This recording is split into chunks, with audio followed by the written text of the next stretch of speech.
Assalamualaikum warahmatullahi wabarakatuh. Oke, selamat pagi semuanya. Kita hari ini akan membahas mengenai perdagangan internasional bersama saya Laila Mumtazatun. Oke, yang pertama akan kita bahas pada perdagangan internasional ini terkait dengan pengertian perdagangan internasional. Nah, pengertian perdagangan internasional itu apa sih? Pengertiannya ini merupakan suatu proses tukar menukar atau jual beli barang dan jasa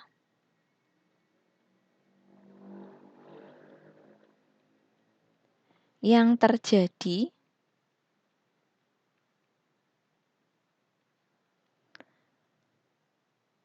antara dua negara atau lebih. Ini ya pengertian dari perdagangan internasional.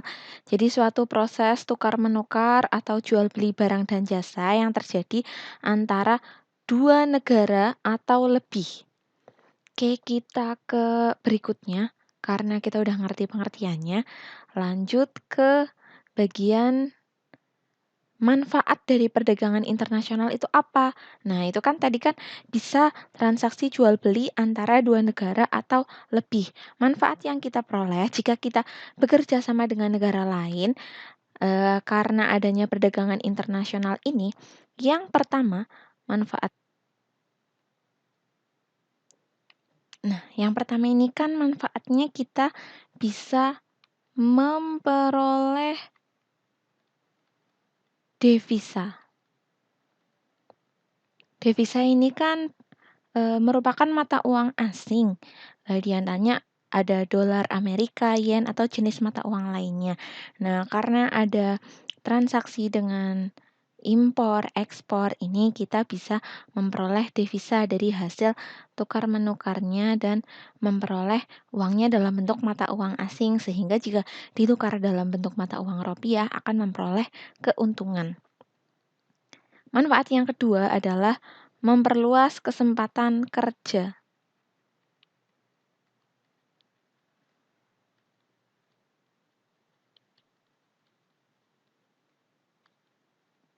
Ini manfaat yang diperoleh karena kita memperluas pasar dari perdagangannya dengan luar negeri, nanti akan bertambah tenaga kerja.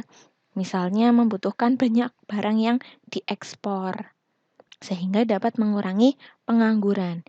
Yang ketiga, manfaat perdagangan internasional adalah menstabilkan harga-harga. Menstabilkan harga-harga ini yaitu di mana harga suatu jenis barang dalam negeri itu mahal atau tidak memenuhi permintaan pasar sehingga harus impor. Nah, nanti harga barang tersebut akan lebih stabil karena jumlah barangnya menjadi seimbang. Kita lanjut ke manfaat yang keempat, yaitu meningkatkan kualitas konsumsi.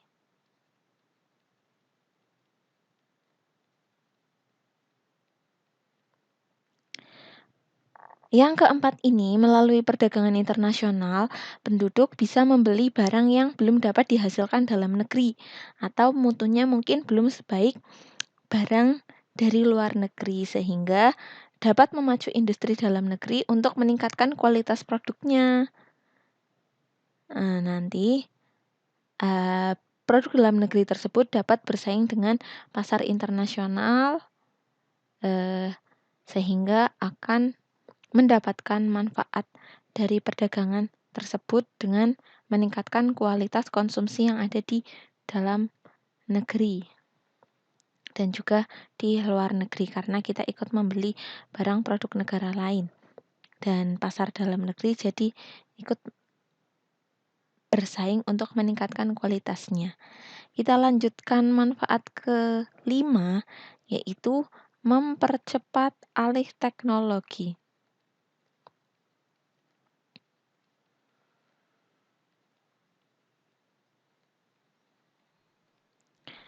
Kalau kita ketahui seperti negara Jepang, lalu negara Cina, mereka itu penggunaan teknologinya sudah lebih canggih daripada negara kita, sehingga dapat menghasilkan produk dengan cepat dan kualitasnya bagus. Nah, dari perdagangan dengan negara lain ini, kita jadi tahu teknologi yang digunakan itu lebih baik dan kita dapat mengikutinya dan teknologinya bisa berkembang lebih baik lagi agar dapat bersaing dengan negara lain. Kita lanjutkan ke bagian yang berikutnya, faktor pendorong perdagangan internasional.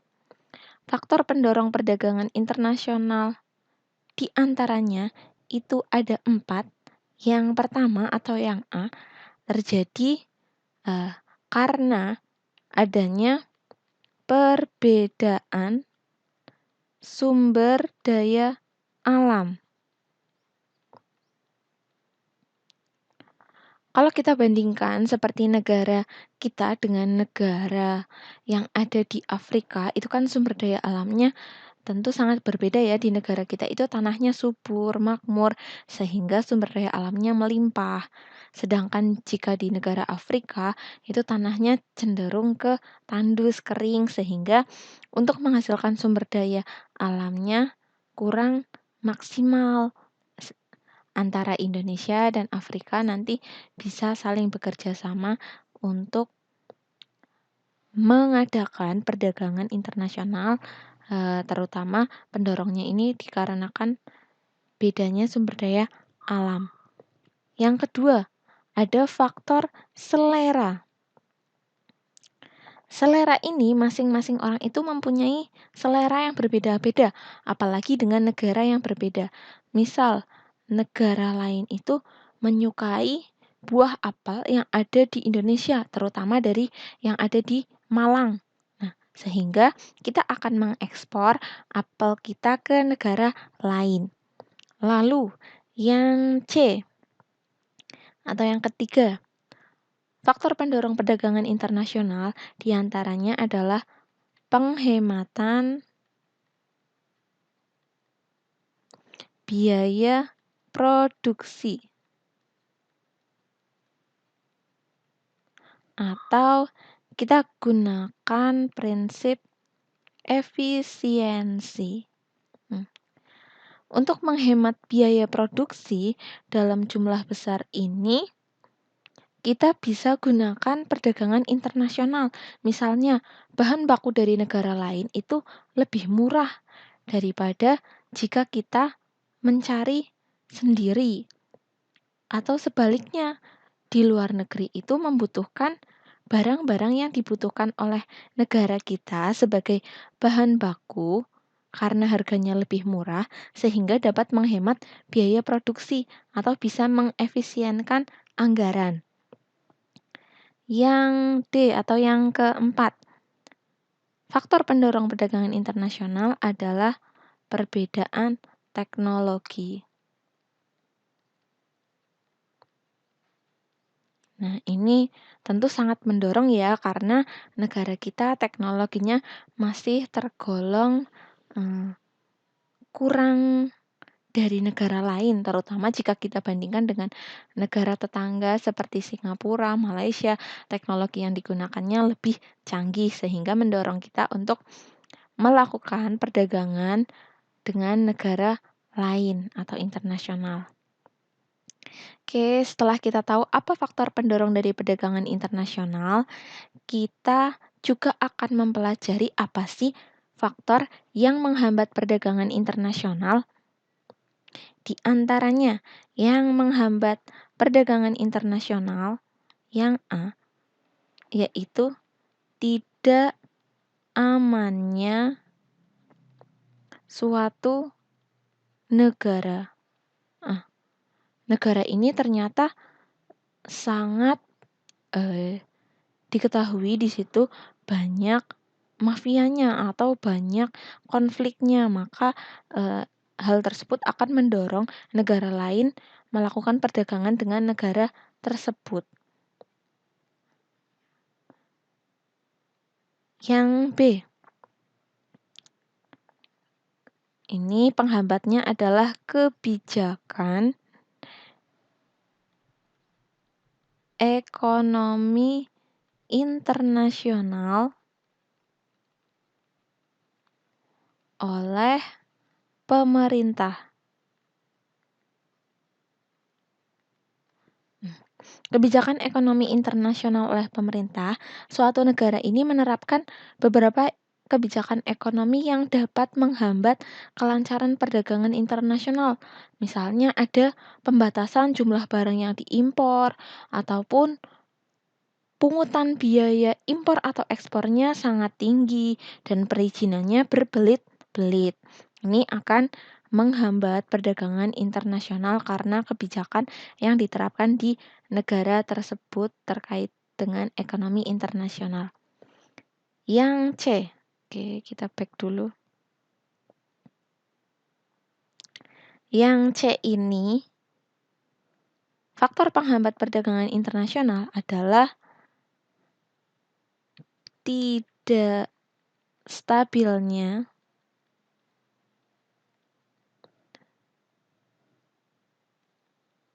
kurs mata uang asing.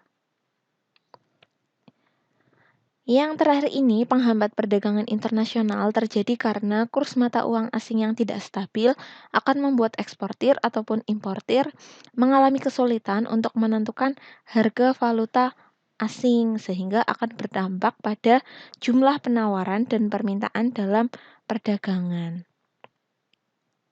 Oke, sedikit ya mengenai perdagangan internasional ini. Tadi ada yang sedikit terlewat berkaitan dengan ekspor dan juga impor. Perlu kalian ketahui, ekspor ini artinya kita mengirimkan barang ke negara lain, karena mungkin negara lain membutuhkan barang dari negara kita. Sedangkan impor, kita mengadakan barang dari luar negeri. Nah, pihaknya orang yang mengirim barang ke luar negeri itu namanya si eksportir. Sedangkan orang yang mengirim barang dari luar negeri atau pihaknya namanya importir. Kita ke bagian berikutnya, ini ada berkaitan dengan teori perdagangan internasional. Yang pertama ada teori keunggulan mutlak. Teori keunggulan mutlak ini dipaparkan oleh Adam Smith. Dipaparkan oleh Adam Smith di mana negara itu memiliki suatu keunggulan daripada negara lain, sehingga dapat memproduksi lebih banyak daripada negara lain, atau bisa dikatakan teori perdagangan internasional keunggulan mutlak ini dari Adam Smith, atau sering juga kita sebut dengan absolute advantage teori. Ini berisi di mana satu negara unggul, ini ada kesalahan sedikit, unggul dalam satu produk. Kita coba perhatikan tabelnya. Ini teori keunggulan mutlak. Keunggulan mutlak Indonesia atas Jepang dalam produksi kursi rotan sebelum spesialisasi. Nah, Indonesia ini awalnya bisa memproduksi 40 kursi rotan. Nih ya, 40.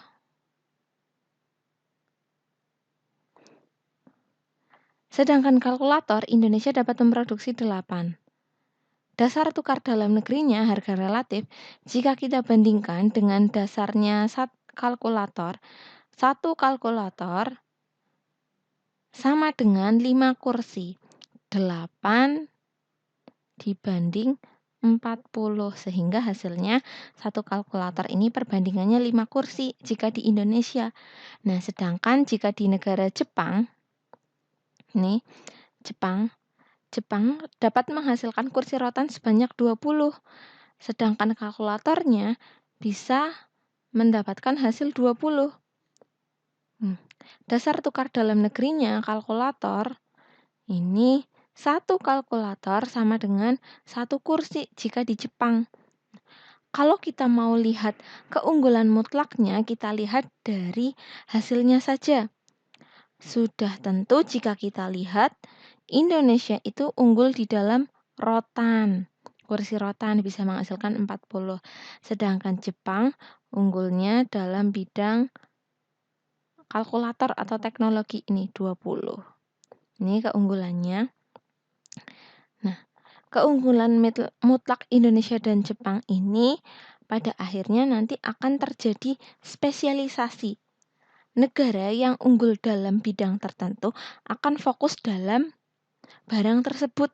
Seperti Indonesia fokusnya pada kursi rotan, sedangkan Jepang fokusnya pada kalkulator. Nah, dari tabel tersebut, kita bisa mengetahui Indonesia ini memiliki keunggulan mutlak atas Jepang dalam memproduksi kursi rotan karena satu unit faktor produksi Indonesia mampu memproduksi 40 kursi rotan. Sedangkan Jepang hanya mampu memproduksi 20 kursi rotan. Sebaliknya, Jepang memiliki keunggulan mutlak atas Indonesia dalam memproduksi kalkulator. Satu unit faktor produksi Jepang mampu memproduksi 20 kalkulator, sedangkan Indonesia hanya mampu memproduksi 8 kalkulator. Lalu kita lihat pada bagian yang bawah, tabel B keunggulan mutlak Indonesia dan Jepang setelah spesialisasi. Kursi yang dihasilkan sebelum spesialisasi adalah 60 buah. Ini ya, sebelum.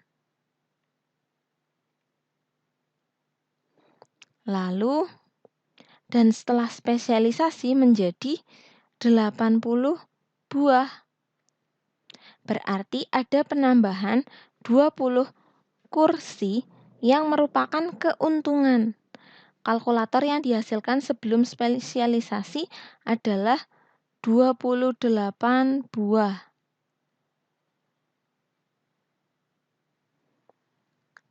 Dengan demikian, ada tambahan 12 buah yang merupakan keuntungan. Keuntungannya sehingga menjadi 20 buah.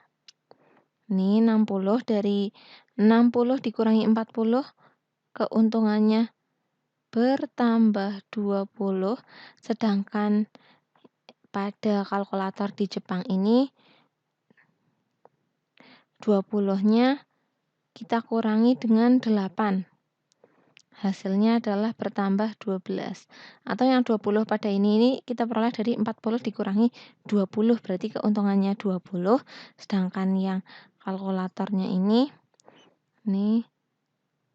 Indo keuntungannya ya dari 40 dikurangi 20 sehingga mendapatkan keuntungan 20. Maaf, Ibu coret sedikit. 20. Sedangkan Jepang keuntungannya 20 dikurangi 8, hasilnya adalah 12. Sehingga dari hasil yang sebelumnya 60 kita jumlahkan menjadi 80. 12 kita jumlahkan ditambah sebelumnya itu 28 menjadi 40. Seperti ini ya. Kita ke teori perdagangan internasional berikutnya, teori keunggulan komparatif. Teori keunggulan komparatif ini dipaparkan oleh ahli ekonomi yang bernama David Ricardo.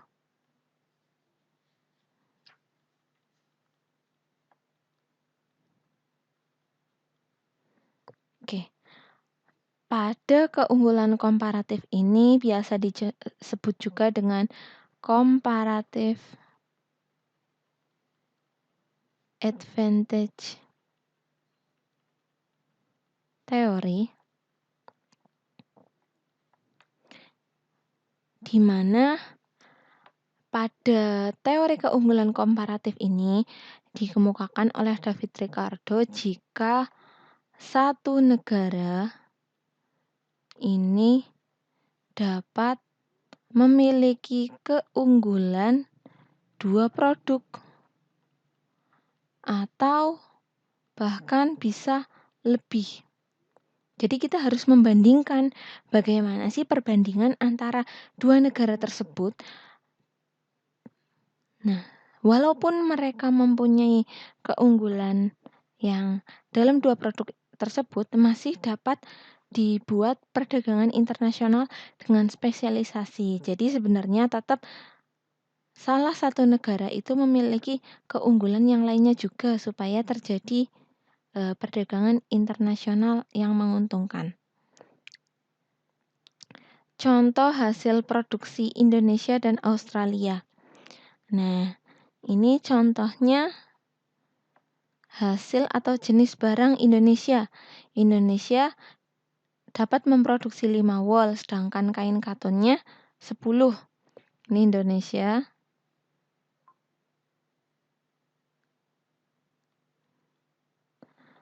Dasar tukar dalam negerinya atau harga relatifnya 1 meter wol sama dengan 2 meter kain katun di Indonesia.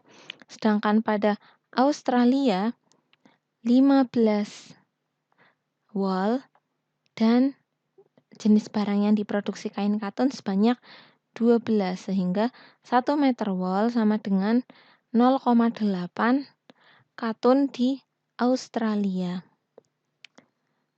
Di sini kita ketahui pada gambar tersebut terlihat bahwa keunggulan produksi wol adalah 3 atau 5:15. Ini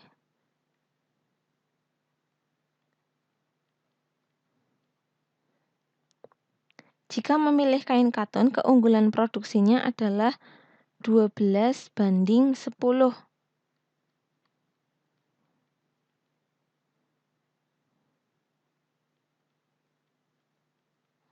Hasilnya 1,2. Sebaliknya, Indonesia memilih produksi barang yang kekurangannya paling kecil, yaitu kain katun. Hal ini karena kekurangan 10 dengan 12 lebih kecil daripada kekurangan wol, yaitu 5:15. Jadi Indonesia lebih unggul pada kain katun, sedangkan Australia lebih unggul pada kain wol. Ini kita lihat dari perbandingannya. Kesimpulannya, Australia ini melakukan spesialisasi untuk wol ya. Ini punya Australia yang wol, sedangkan Indonesia akan memproduksi kain katun. Setelah dilakukan perdagangan internasional, kedua negara mendapatkan keuntungan. Sebelum perdagangan internasional, Australia dapat menukarkan 1 meter wol dengan 0,8 kain katun. Setelah perdagangan internasional, 1 meter wol dapat ditukar dengan 2 meter katun kain Indonesia. Dengan demikian, keuntungan Australia dalam perdagangan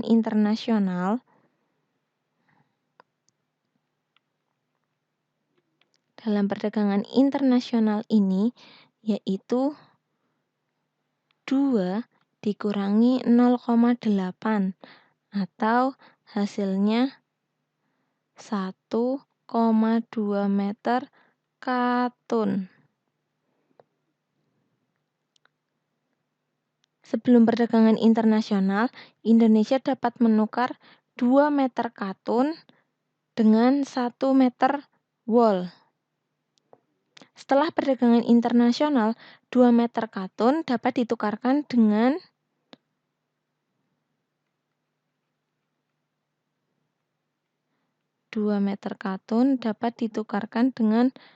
0,8 meter. Sehingga diperoleh keuntungan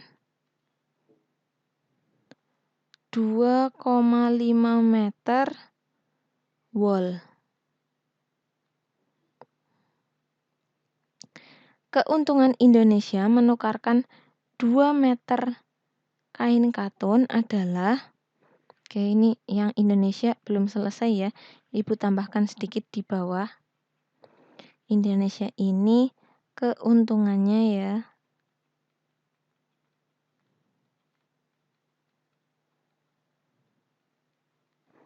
adalah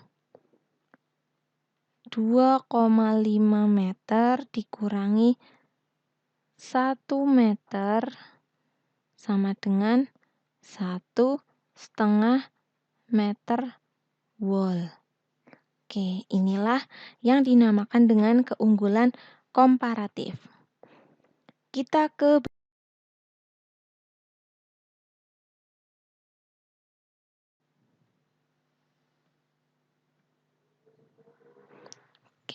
kebijakan perdagangan internasional di bidang impor.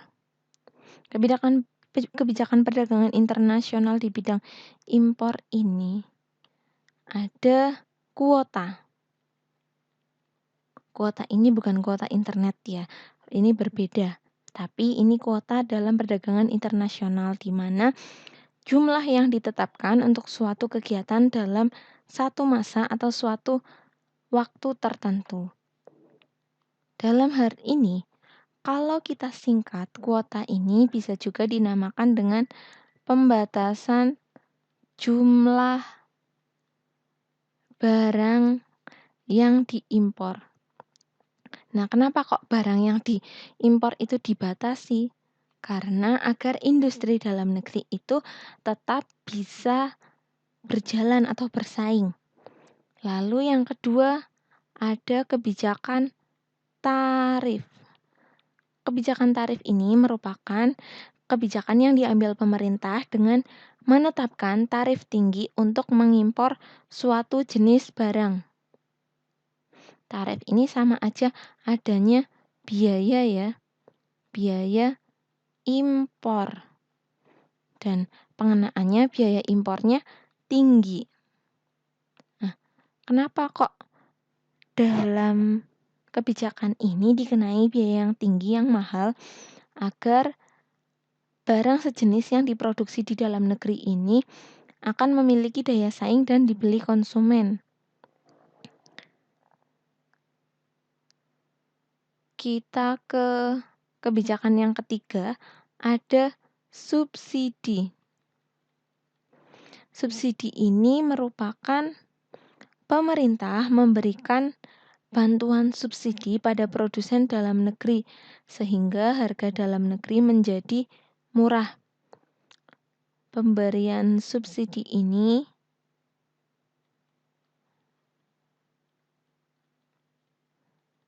atau bantuan kepada masyarakat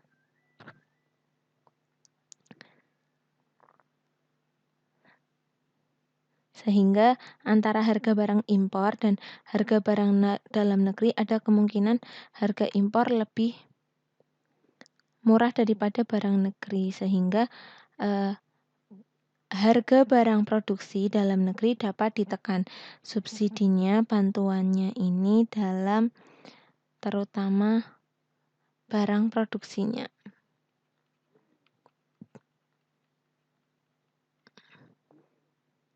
Kita ke kebijakan impor yang terakhir atau yang keempat, ini ada larangan impor. Larangan impor ini dilakukan atau diterapkan oleh berbagai negara di mana ada barang jenis tertentu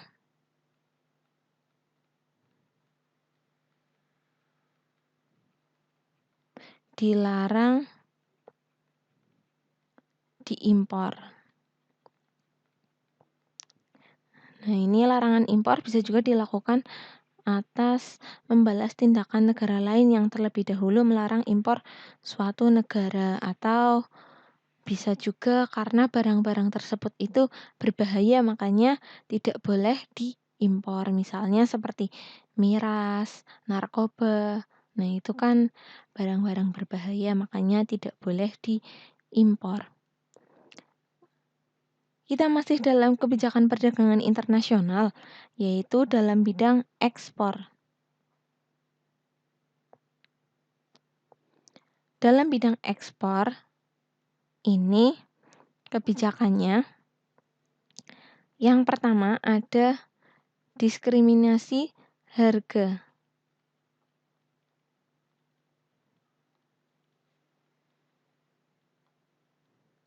Oke, diskriminasi harga ini apa sih? Kebijakan ini merupakan suatu tindakan dalam penetapan harga barang yang berbeda untuk suatu negara dengan negara lainnya. Jadi intinya penetapan harga berbeda. Untuk barang yang sama, harga untuk negara yang satu lebih mahal atau lebih murah daripada negara lain. Hal ini dilakukan atas dasar perjanjian atau dalam rangka perang tarif. Kebijakan yang B atau kedua ini pemberian premi atau disebut juga dengan subsidi. Kebijakan yang diambil pemerintah untuk memajukan ekspor ini dengan memberikan premi kepada badan usaha yang melakukan ekspor. Pemberian premi ini diantaranya adalah bantuan biaya produksi,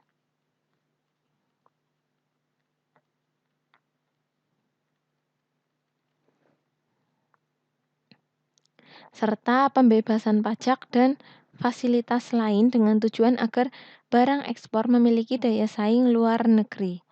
Bisa bantuan biaya produksi, bisa juga pembebasan pajak dan fasilitas lain.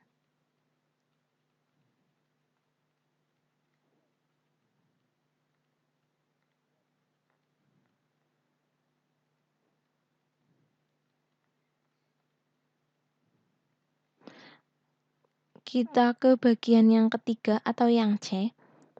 Ini ada dumping. Dumping merupakan kebijakan yang diambil oleh pemerintah dengan menetapkan barang ekspor, harga barang di luar negeri lebih murah daripada harga di dalam negeri. Harga barang, mohon maaf. Harga barang ekspor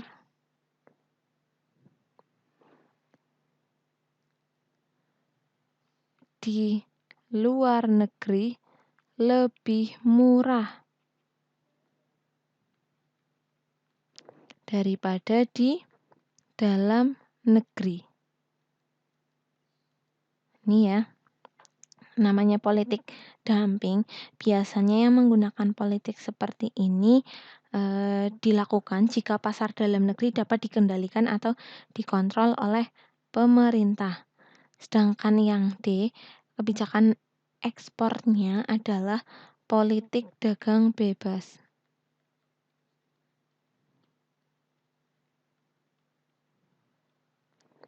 Politik dagang bebas ini merupakan suatu kebijakan yang membuat masing-masing pemerintah memberi kebebasan dalam ekspor dan impor.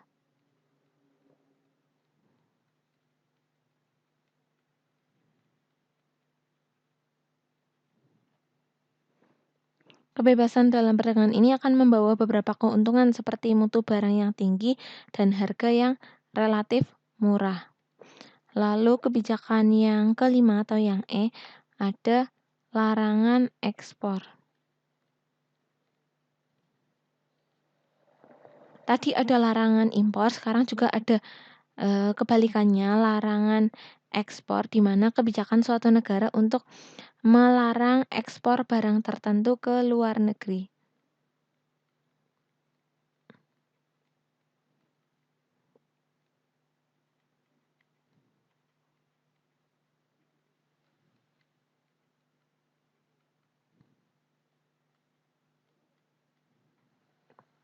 Nah, biasanya ini seperti barang-barang yang penting untuk negara kita, misalnya minyak bumi ataupun hasil tambang. Nah, ini kan eh, produksi negara kita yang nominalnya tinggi sehingga dilarang untuk diekspor ataupun seperti sumber daya alam yang pokok, kebutuhan pokok. Kita ke bagian berikutnya supaya tahu apa ini tujuan dari kebijakan perdagangan internasional. Kebijakan perdagangan internasional kan diterapkan baik dalam ekspor maupun impor. Ada kebaikan dan ada keburukan dari adanya ekspor dan impor sendiri. Untuk itu, pemerintah harus melindungi atau bertindak untuk mengatasi keburukannya, yaitu dengan memberikan perlindungan atau proteksi. Sama halnya dengan kebijakan perdagangan internasional di bidang impor, kebijakan perdagangan internasional di bidang ekspor juga ditujukan untuk melindungi produksi dalam negeri.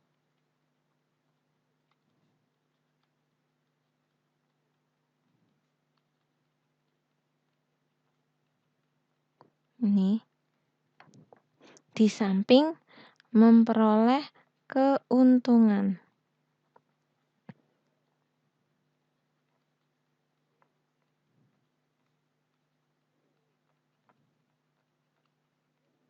Oke, jadi kita tekankan sekali lagi ya, bahwa tujuan dari kebijakan perdagangan internasional ini untuk melindungi produksi dalam negeri di samping memperoleh keuntungan.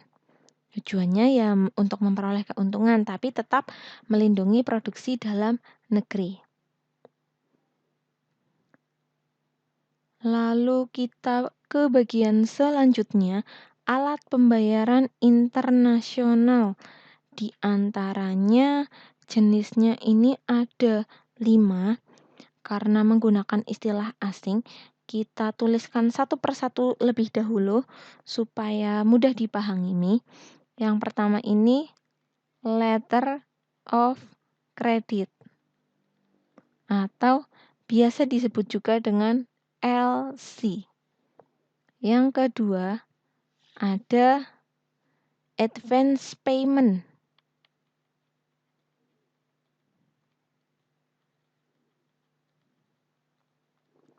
atau disebut juga cash payment. Lalu yang ketiga adalah open account.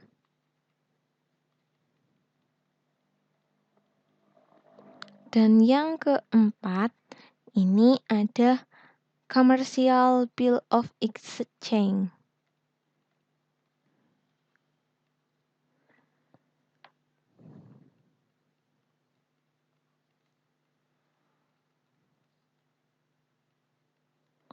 Dan yang kelima ada collection. Oh, maaf, ternyata ada 6. Tadi kurang tepat. Dan yang keenam adalah konsinyasi.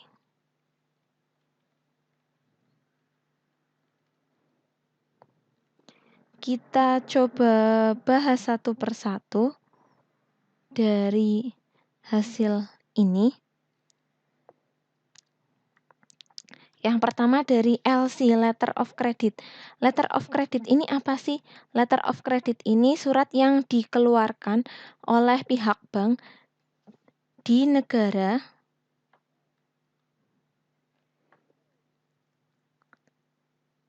dari pihak yang mengimpor barang atau importir, di mana bank yang bersangkutan menyetujui dan membayar wesel yang ditarik oleh penjual barang atau eksportir. Oke, kita ulangi sekali lagi. Jadi ada intinya di sini ada surat. Nah, suratnya ini dikeluarkan oleh bank dari pihak impor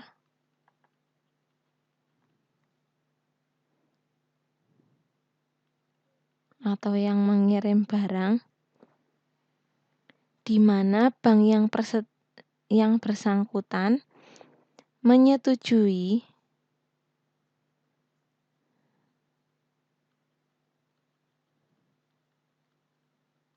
dan membayar wesel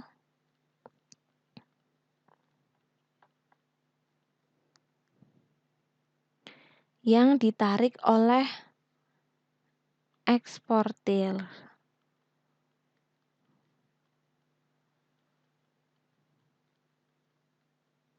Oke, ini jadi ada perantaranya yaitu bank. Nah, importer ini nantinya akan bayar di wesel yang ditarik oleh eksportir. Jadi melalui perantara bank ada surat weselnya. Yang kedua ada advance payment atau cash payment. Ini merupakan cara pembayaran internasional di mana importir terlebih dahulu membayar harga barang.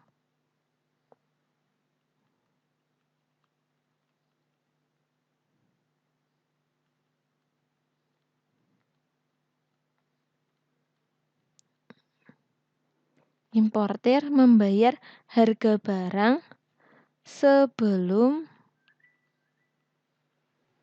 barang diterima.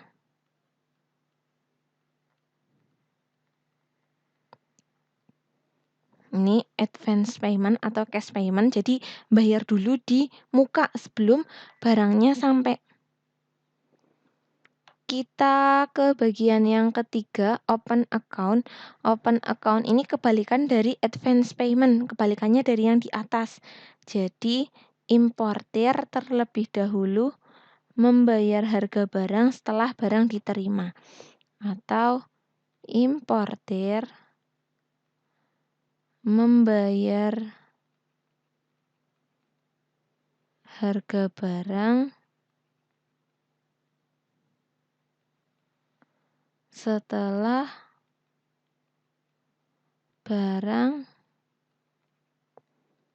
diterima.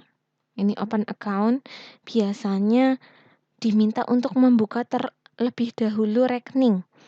Yang keempat ada commercial bill of exchange atau biasa disebut juga dengan wesel atau draft atau trade bills. Surat yang tertulis oleh penjual.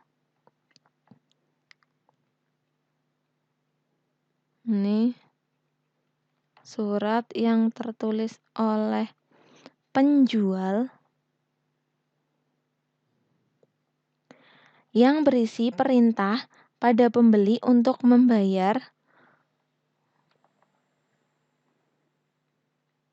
berisi perintah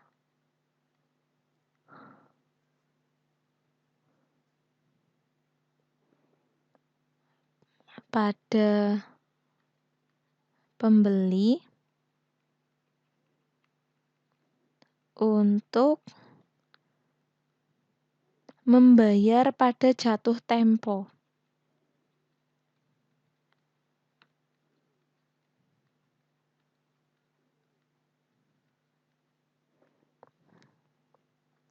Jadi ada waktu tertentu di mana pada surat tersebut terisi tanggal jatuh tempo pada masa yang akan datang. Penjual ini memberikan perintah kepada pembeli untuk membayar. Ini commercial bill of exchange. Sedangkan collection yang kelima, collection ini merupakan suatu cara di mana eksportir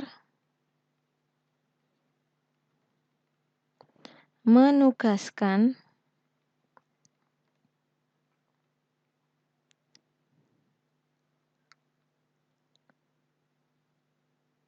penagihan harga barang yang diekspornya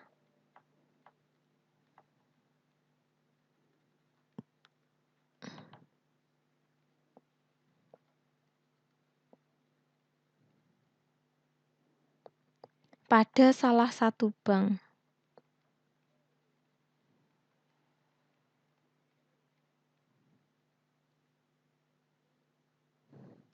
Ini collection eksportir menugaskan atau memberikan perintah kepada bank untuk menagihkan harga barang tersebut. Yang terakhir, alat pembayaran internasional berupa konsinyasi. Cara konsinyasi sebenarnya adalah bentuk lain dari open account. Nah, di mana pada open account dan konsinyasi ini berbeda dalam pelaksanaannya. Pada open account, eksportir telah mengirim barang pada importir sebelum terjadi pembayaran. Sebaliknya, pada konsinyasi ini eksportir telah mengirim barang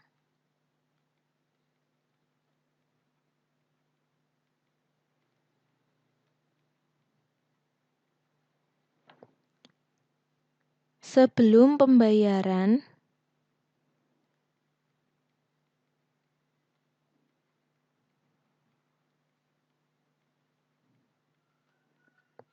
dan pembayaran diterima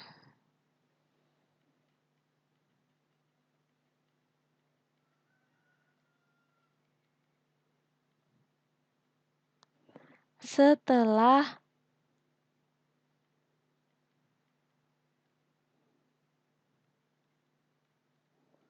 barang laku dijual oleh importir. Ini jadi konsinyasi perbedaannya itu di mana pembayaran